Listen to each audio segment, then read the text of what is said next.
சட்டதிட்டங்களுக்கெல்லாம் அவங்க ஒபே பண்ணி தான் ஆகணும். நல்லா இங்கே கவனிங்க, நான் கேள்வி கேட்பேன். அப்போ தானியேல் ஒன்றும் பண்ண முடியாது அந்த நேரத்தில்.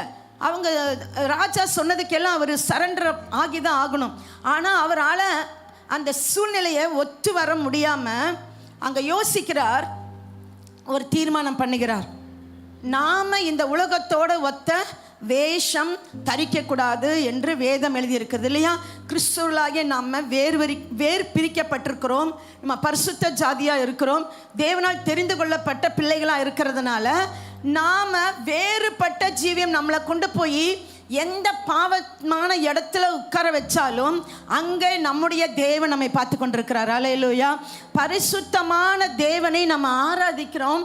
அந்த இடம் எவ்வளவு அசுத்தமான இடமா இருந்தாலும், நம்மளுடைய சுற்றி சூழ்நிலை எவ்வளவு அருவருப்பான இடம் இருந்தாலும், நாம் அங்கே ஒரு தீர்மானத்தை எடுக்கணும். அல்லேலூயா.